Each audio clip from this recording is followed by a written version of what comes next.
Howdy, partners. Welcome to episode 36 of the show where we stay away from LA and discuss the rest of the West.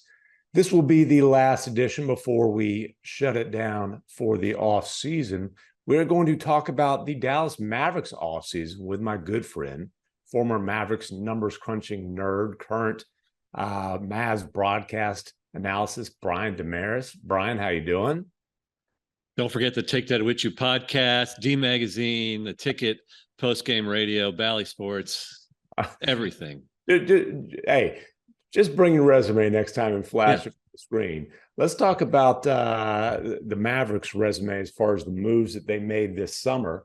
And, I think that if we're going to talk about the moves the Mavericks made this summer, we have to talk about one that's not a player personnel move, but bringing in Dennis Lindsey, who was the primary decision maker for the Utah Jazz during their rebuild, bringing him in. I believe he's officially an advisor and a consultant, whatever he is, an experienced voice for Nico Harrison to bounce things off of. And you could see his fingerprints on, I think, a lot of the moves that the Mavericks made this offseason, from a minimum signing of Dante Exum, his former lottery pick, bringing in Alex Jensen and Brian Gates, a couple of former Jazz assistant coaches, perhaps even drafting Dereck Lively II in the lottery. Certainly the Jazz had a lot of success with that type of, rim protecting, rim running, lob threat type of big man. So,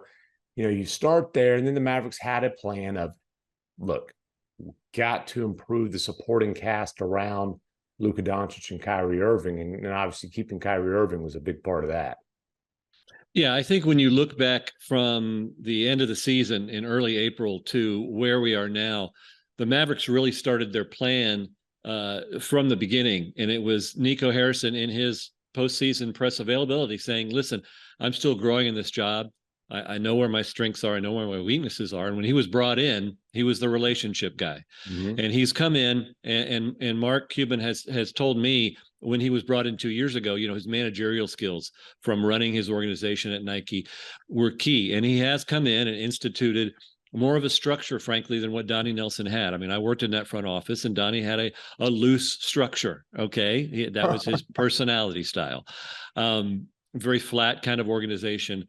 And so Nico has brought some structure to what's gone on, but then he also knows where he needed some help, and that's in the nuts and bolts of actually being a GM. And that's what Dennis Lindsey knows, and that's why he was brought in. He comes in a couple days a week, again, consultancy basis, obviously more during the draft and free agency than you would see more during some in the season. But all of the blocking and tackling ideas, are we looking for this? Who are we looking at in terms of all of our E10 players? A lot of a level up from what Keith Grant did, who's now gone, kind of keeping the trains running on time. That happens under Dennis Lindsey, plus a level up in terms of, okay, what's our plan? What are our goals? Are we wargaming, game planning for what all the scenarios are? For example, going into the draft, are we talking to all the teams that have cap space because we know we have a contract we want to unload and we can drop down? Let's go through, let's make those calls. That's one thing Donnie did very well when I was there with him. You call everybody every day, so you have a lay of the land of what's going on, so that nothing surprises you come draft day or free agency time. So I think that's a real benefit that Dennis Lindsey has brought in. But I have heard from the higher ups in the organization that Nico, Matt Riccardi, and Andrew Baker get a lot of credit for the success of this off season. I think that triumvirate really is the brain center of what they're doing. So let's talk about what the Mavericks' goals going into this offseason were. Obviously, keeping Kyrie was priority number one, and we'll talk about the way that went down, the contract that he ended up with. And then number two was improving defense, toughness, IQ, rebounding. I think we can say, as far as immediately, they probably went 3 for 4 on that. I don't know that they improved the rebounding, but certainly the signing of Grant Williams. You talk about a guy who can defend multiple positions. You don't necessarily want him switching on to the quicker guards, but 3, 4, even a lot of 5s, significant upgrade there. is a tough guy, IQ, a really good fit with Luka and Kyrie, I think, because of his ability to shoot the ball, but an understanding that, hey, if it's not a clean look at a three, move it, set a screen. He's not a guy who's going to, take a lot of, usage away from those guys, certainly. And then in the draft, it was interesting. They tanked to keep 10, right? Sweat out the lottery. Okay, 80% worked out in their favor. And by the way, a team with going in with the worst lottery luck in the ever. NBA. Yes. Ever. And you can look up the numbers, literally the worst. They've never moved up ever. And they've actually lost their pick almost as many times as they've kept it in terms of moving down versus staying the same. Right. And moving down would have been a total disaster because that meant you were giving the Knicks the 11th overall pick instead of keeping your top 10 protected pick. So they keep that top 10 protected pick. And certainly the thought around the NBA, and the Mavericks did explore a lot of things, was, hey, they're going to move that pick to get immediate help. There is this pressure on this organization for the things that we've talked about a lot here. And that's a simple fact that you have to, you're in a win now situation because Luka Doncic is a perennial first team All-NBA player. And you don't want to get to a point where it makes sense for him to look around and say, man, do I need to consider trying to push my way somewhere else? So the thought was they would use that number 10 overall pick to get immediate help. They actually went the other way with that. And certainly they explored possibilities of trying to have their cake and eat it too. They want to go 2 for 3 on things. Could they use it to acquire an immediate starter? Could they move down in the draft, but not very far, still get a guy that they're targeting there? And could they dump a salary?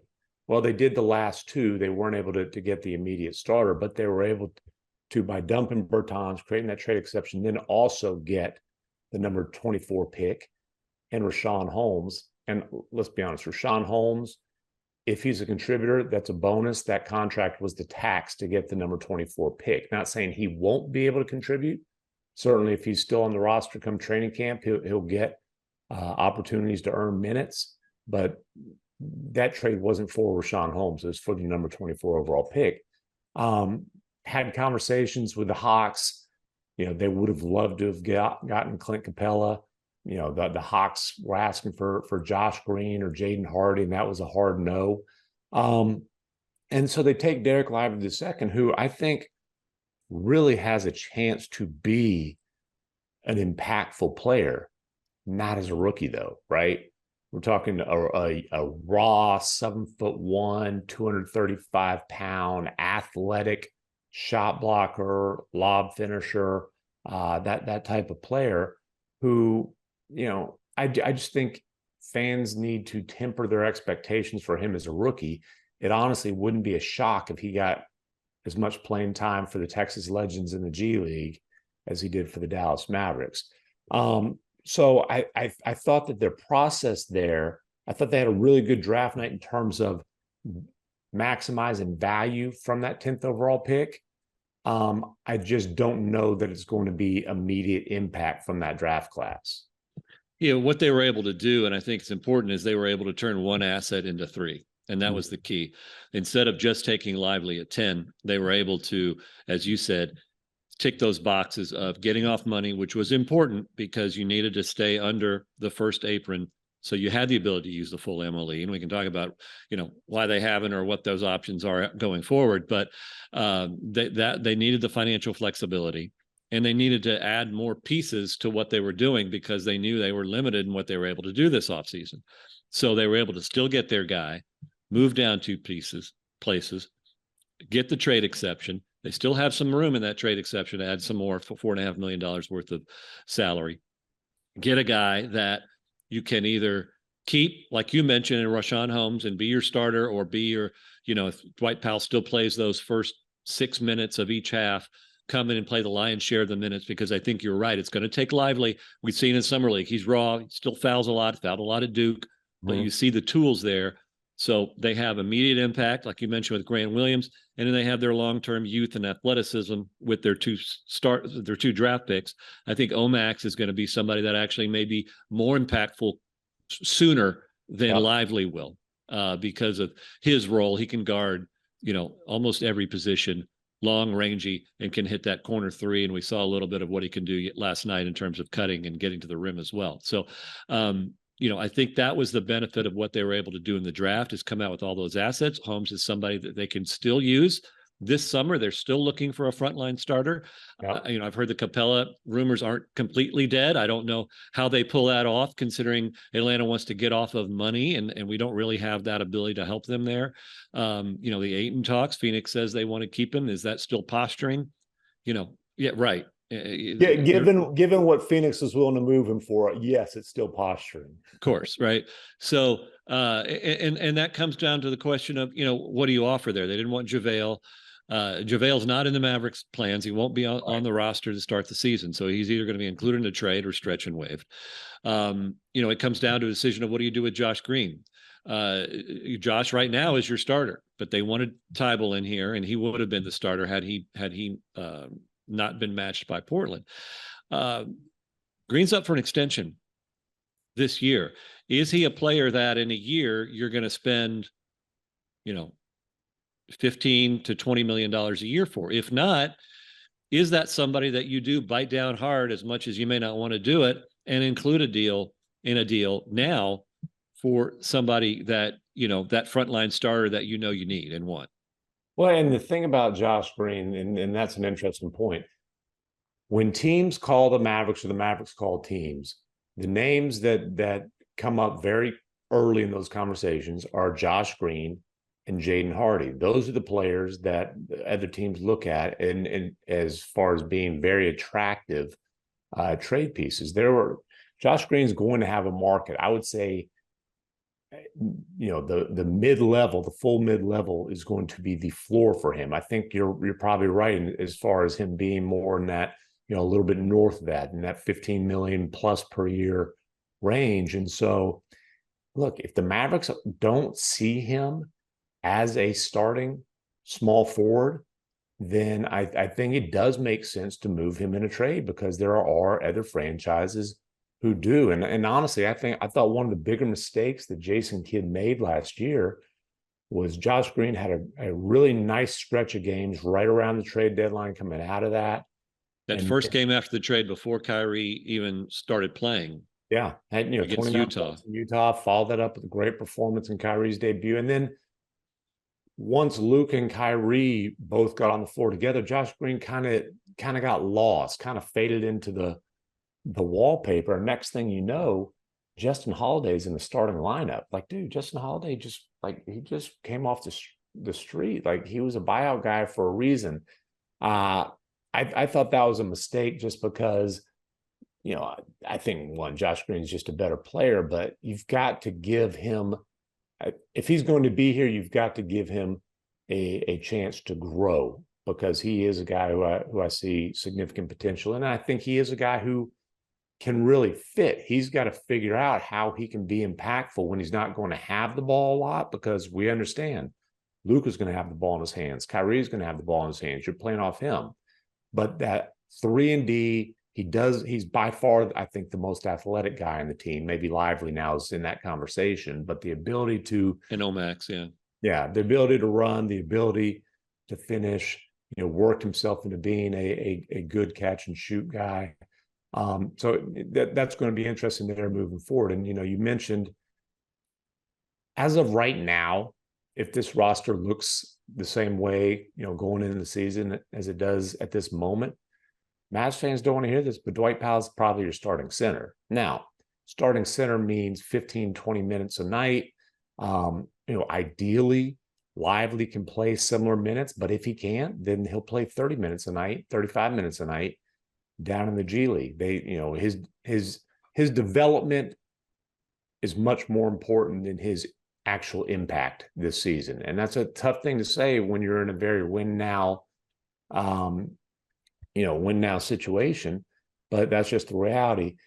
Dwight Powell will be a phenomenal mentor for Dereck Lively. So he's not a good rim protector. Okay, if he was 7'1" with that wingspan, he'd be a hell of a lot better rim protector.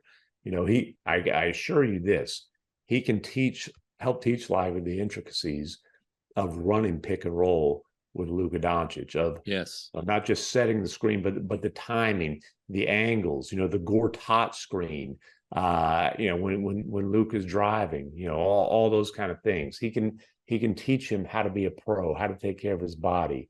And then I think there's a lot of times when a guy is quote unquote a mentor, but what he's really trying to do is hold off this young kid from taking his minutes.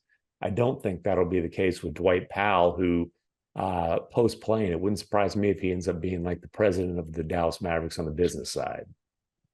Yeah, I think that, listen, I don't care who starts, I care who closes. And so that's going to be the key. You're right. Dwight kind of plays those, again, we talked about the beginning of the game, beginning of the half minutes, but he sets the best screens on the team. It's not only knowing, as you mentioned, the timing of how Luka likes it, how he wants it, you know, how you rim run with him, keeping your eyes open at all times, because you never know when you're getting the ball. And also playing that 4-on-3 guy at the nail who's the quarterback and has to determine where the ball goes when Luka gets double teamed, because that's still going to happen those times when Kyrie is not in the game. So that's a really vital part of this organization. And Dwight played that role a lot when he was in the game. So, you know, I still think that you're right. Lively will play some key minutes. Obviously, you're going to have Holmes. You're still going to see Grant Williams in some small ball 5. He can play that.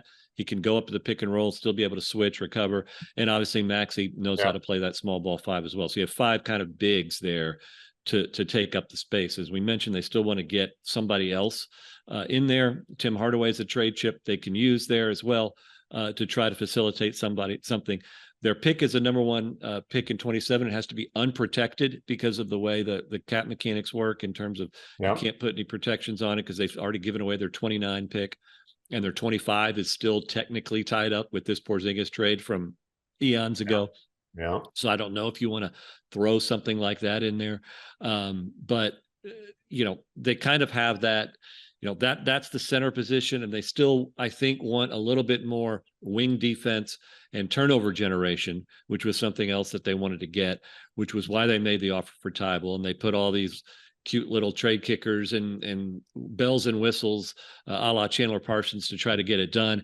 And it didn't. So now they're sitting there with this chunk of MLE money with no one to spend it on. You might see them move, and you haven't heard Seth Curry's deal been confirmed yet. Maybe that moves into the MLE. They can save the biannual for next year and then get a smaller piece like a Derrick Jones Jr. or something like that, or hold it for something in the middle of the season. You know, in a buyout candidate or something like that to use. You know, that's kind of the next phase. I think if the Tybal thing had happened, listen, he's not perfect, but he's one of the best all-ball defenders in the NBA. He just can't shoot, you know, but his job here would have been sit in that corner and get wide open looks. You know, could that have helped a little bit more? I'm not sure. But I think the Grant Williams thing, you know, your colleague Kendrick Perkins mentioned it. They're going to miss his toughness there in Boston, and that's something this team desperately needed. Rick Carlisle talked about it when he was here. You know, you have to have dogs, and you have to, and you also need some milk drinkers, but we don't need everybody to be a milk drinker. You need some of those dogs in there. And I think he is one of those guys that will absolutely provide the defense. We know what he can do from shooting from the corner and spacing it as a 4. He can play with the bigs. He can play alone. He can play with Maxey. I really love that as kind of the marquee signing. But as you mentioned off the top, none of this happens if you don't sign Kyrie Irving. Yeah. And I think job 1 was keeping him. There's no way that we're having this conversation if Kyrie's not a Dallas Maverick and sugarcoating the fact that they lose their second best player for the second year in a row. It was an absolute impossibility. I've seen all of the comments. They were bidding against themselves. That's not reality of how it is. You know this. You don't want a disgruntled Kyrie walking into your locker room at training camp. They made a fair deal. They made it under the max to keep their flexibility. And I think that, you know, that it was the strategy. They allowed to get their flexibility. They locked him in. And as I've heard from people inside the organization, other players want to play with him, and his recruiting ability is real. Yeah, it's real, but tone down the, hey, we're going to get LeBron to force a trade to Dallas. I mean, come That on. one, yes, that one I mean, was like, okay, right. you're not a magician, and I mean, that was just that was silly season type of stuff. But yeah, with Kyrie, look, when they made the trade, you heard this. Well, if it doesn't work out, we'll have cap space. That would have been a disaster, right? We all understood that, and then so you go to him, and was there a market for him above mid level? No. Did he attempt to like kind of clumsily try to create one? Yes, like, oh, he was going to meet with the Suns. About what? Whether he's going to take the minimum or 40 plus mil a year? I mean, come on. Like, what was that? Ooh, that was a quick meeting. Well, the minimum, that's all you got? Okay, thanks. Click. I mean, like this idea that he was going to take a bunch of meetings. Okay. And then the deal's done 45 minutes, but they had to go to Kyrie saying, hey, we need some flexibility, try to preserve the mid-level, for us to be able to operate and add, there's the hard cap with the first apron, all that kind of thing. And executing that sign and trade with Grant Williams, lock that hard cap into place, but they couldn't go to him and say, your market's the mid-level. We're not bidding against ourselves. Here's 15 million, here's 20 million a year. You have to approach him. You are a superstar. We value you as a superstar. We respect your status. And here's an offer that reflects that. It is a 2+1 with the one being a player options. It's which matches Luka's 3 years left because he's not going to pick up obviously his player option in his last year. So it kind of matches the end of Luka's real contract. Right. 3 years, 120, and then there's $2 million a year in incentives. Those are officially unlikely incentives. 65 games played. He hadn't done that in 4 years. And then if he plays at least 58 games, 50 wins. Obviously, the Mavericks didn't hit 50 last year. And look, when you're walking around in Vegas and talking to people in the NBA, there's always going to be a lot of pessimism when Kyrie Irving comes up, right? How long is he going to be in Dallas? When's he going to ask for a trade? That sort of a thing. Obviously, it didn't go well last year. He wasn't a problem. His performance wasn't an issue. He did what he was supposed to do, but the Mavericks did not win with him on the roster. I think a lot of that, frankly, was the fact that Luka Doncic was out of gas by the end of the season. Dealt, immense workload early on, dealt with some injuries, wasn't the same player down the stretch. I think if we're talking about an encouraging thing for the Mavericks, follow Luka's Instagram, scroll past his engagement stuff and look at the workout. He looks good. Yeah, look at the work. I mean, he looks like he's in phenomenal shape. I think we'll see that when he's competing for the Slovenian national team this summer. And a 245-pound version of Luka, if he's playing in the 240s, man, that you're going to have a chance. You're going to have a chance to be extremely competitive with that guy. And he's obviously you mentioned milk drinkers. He's a beer drinker, but he's obviously taken the diet and conditioning stuff seriously this summer. And if you talk about the Mavericks' chances to be successful, that's a pretty good start. Yeah, to go back to Kyrie real quick, he was a 50-40-90 guy essentially for the Mavs when he played here. He wasn't the issue. The issue was they didn't really have a camp to fit them together. They didn't really set a lot of screens for each other. The talk was, well, defenses are just switching that. And I think that you have to force them into not just doing that. And so they didn't do that a lot. A lot of what you saw late in games and the crunch time issues were huge for the Mavericks was one guy bringing up and then we're having a $30 million decoy in the corner. That's not good enough. And maybe that was a part of the reason of Greg St. Jean, getting let go, who was the offensive coordinator. They just needed to find a better way for those two, for 1+1 to equal 3 instead of 1.5 down the stretch, and maybe a full camp and an offseason of planning can help do that. So I think that will help because supercharging the offense is needed, especially last year when your defense was suffering. Obviously, they knew what kind of pieces they need to place around defense, rebounding, rim protection, all of that. And they've tried to and are still trying to address all of that going forward. So I think that helps. Listen, they placed their bet when they made the Kyrie trade in February that it was going to be a long-term marriage. Could they have gotten into Dame Lillard talks if Kyrie is not on board because of Nico's relationship? Who knows? Still quite expensive. Maybe you don't have enough ones to pull it off, et cetera, et cetera. Right. But they made their bed, and this is the one that they want to run with, and that's why they had to get the deal done. As for Luka, I think hopefully his getting in shape is not just for his engagement photos, and I don't think it is, obviously. But he played a lot. You and I were both in Germany when he played there in the Euros. He basically hit a wall come New Year's and really struggled in the second half of the season. And so I think this long break where not only has he gotten in shape, but he's just not been in basketball mentally and physically. And he's talked about some of the just personal issues that he was dealing with that I think have finally started to abate, that he's just able to kind of get his head right. Obviously getting engaged, I think on a personal level is a positive thing for him. He'll play in the World Championships, take that right into to camp. And so, I think the weight issue, he wanted to get a little bulkier to post up, but in talking with people in the organization, they were showing him that his best time in terms of his peak physical nature was in his second year when he was around 245. And that's where they want him to be again. And I think he is understanding that now. It took Jokic kind of getting slapped in those 2019 playoffs, as Ramona laid out on ESPN.com and online, that kind of got him into shape. And maybe the embarrassment of not making even the play-in is what has gotten Luka to this level that can take him to, the MVP heights that, people have always said he could be. And I assure you this, Luka playing in the two, and look, people say, what do you mean? He's listed at 230.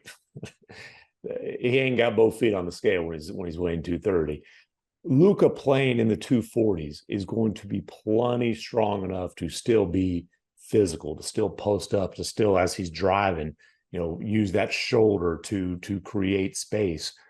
He's played a lot in the upper 250s, even the low 260s, and that's when fatigue becomes an issue. That's, I think honestly has to do with some of the, some of the injury issues. Is just he's been a little bit on the heavy side, and I think watching his good friend Nikola Jokic have that dominant playoff run, that might have been something that's pretty inspirational for Luka. Speaking of Luka friends from the Balkans, I have heard some rumblings about revisiting the Bojan Bogdanovic talks, which is interesting. Certainly would add some offensive firepower. I don't know that it addresses your defense, but boy, if you put Bojan in the mix with Luka and Kyrie, you're talking about one of, if not the best offense in the NBA. I don't know that they've got the assets to pull that off. And I agree with you. I think more likely they'll do something to address the center position. As you said, they've had talks about Clint Capella. They've had talks about DeAndre Ayton. But you mentioned that 2027 pick. I think they've got to be really, really selective about using that. Look, they gave that's it. That's it. The cupboard's bare after that. Right. They gave up 2029 unprotected to get Kyrie. That's a big risk, because look, when we're talking about future Mavericks picks, the hope and the goal and the plan certainly is that Luka Doncic is going to be part of this moving forward. But the reality is there is a scenario where he's not, and then those picks could be extremely valuable. The 2030 unprotected swap with the Spurs that they used to get the Grant Williams trade done, that there's risk involved there as well. And with 2027, there is risk involved, and as you pointed out, that's the last draft chip that you have. So I would be surprised if they put it in a Capella deal. I would be shocked if they put it in an Ayton deal. I think an Ayton deal would be kind of more like look, we know what the Suns were willing to do Tim Hardaway Jr. and Rashawn Holmes, which is kind of like a mutual salary dump, right? the Mavericks tried to throw McGee in there, and the Suns are like, we ain't taking back more salary. We remember him. Yeah, you're the one getting the double guy who's a former #1 overall pick. We're not taking back more salary. But then the other thing is, when you're talking about these trades, the Mavericks are very, tightly restrained by that hard cap. They don't have a lot of flexibility in terms of can they take back more money because they can't go over that first apron. Well, they do have about $9 million, $10 million to play with. That's why some of the deals, like I mentioned earlier with Seth, haven't been announced yet, because they're still trying to see what slots are being used and what order you're going in. That's the kind of the Tybal thing, I think, would have made it a home run offseason if they had been able to pull that off. And that was the plan. And I think there was a lot of fear, and I wrote about this in D Magazine last week, of, when you see names come off the board starting on June 30th, and everybody's like, well, why aren't we in there? But they had their plan, and they knew it was going to be restricted free agency. And they made their two swings, and they got one instead of both. Mm-hmm. So while Bogdanovich is an intriguing name, and it would just supercharge your offense even more, and that's a way to go. I think Seth Curry probably fits that shooting role. Again, it's always health with him, and you're going to have to cover him defensively around him. We did see Bogdanovich play some really aggressive defense in the first round series with Utah a couple of years ago, but that's not his strong suit. I think they still want to get rangy and athletic and long on the defensive side from the wing position, which is why you saw somebody like Holiday play instead of Josh Green, who's not as long, even though he's aggressive defensively. I think Dre Kidd likes a longer, more athletic, kind of recoverable wing there. So ideally, they can try to find something there. I think that's what they would use that piece for. You in no way use your #1 for Ayton. I think that he's a contract that is a negative there in terms of that. His talent is there, but does he want to be a third best player on a team? We kind of saw him complain about that. And is he going to clog the lane for Luka? I mean, the fit's not perfect, but if you're able to get off of Holmes and Hardaway to get it done, then that's when you consider something that I think Capella's more of a natural fit. But again, how do you get that done if they want to just get off money, and move Okongwu up a little bit? So their work isn't done yet, but I think you have to really applaud what they've done so far in terms of getting their plan accomplished, having a plan. It just seems like there was a bit more strategy. Listen, I've been in those front office situations. All the balls are in the air at the same time, and you have probabilities and where you make your swings. I remember sitting in the office with Donnie Nelson in 2002 when we waited 15 days for Michael Redd's restricted free agent offer sheet. I mean, it was a nightmare. And now it's, people are complaining about the 36 hours that Portland took to finally make that official. Yeah. 2 weeks is talk about hamstringing your off season. Yeah. Over under on Mavs wins next year. Oh gosh. I think it's like 46. Yeah. 46.5. I mean, I think they're improved. They're better. Kyrie and Luka will play out better off each other. Luka will play better and over the course of the full season and continue to increase his level of play. I think they put the right pieces around. I think Omax will play a lot more than people think. He's still raw, but as he gets better, and if they can do something in the center position, that will help it increase even more. Thanks for watching ESPN on YouTube. For live streaming sports and premium content, subscribe to ESPN Plus.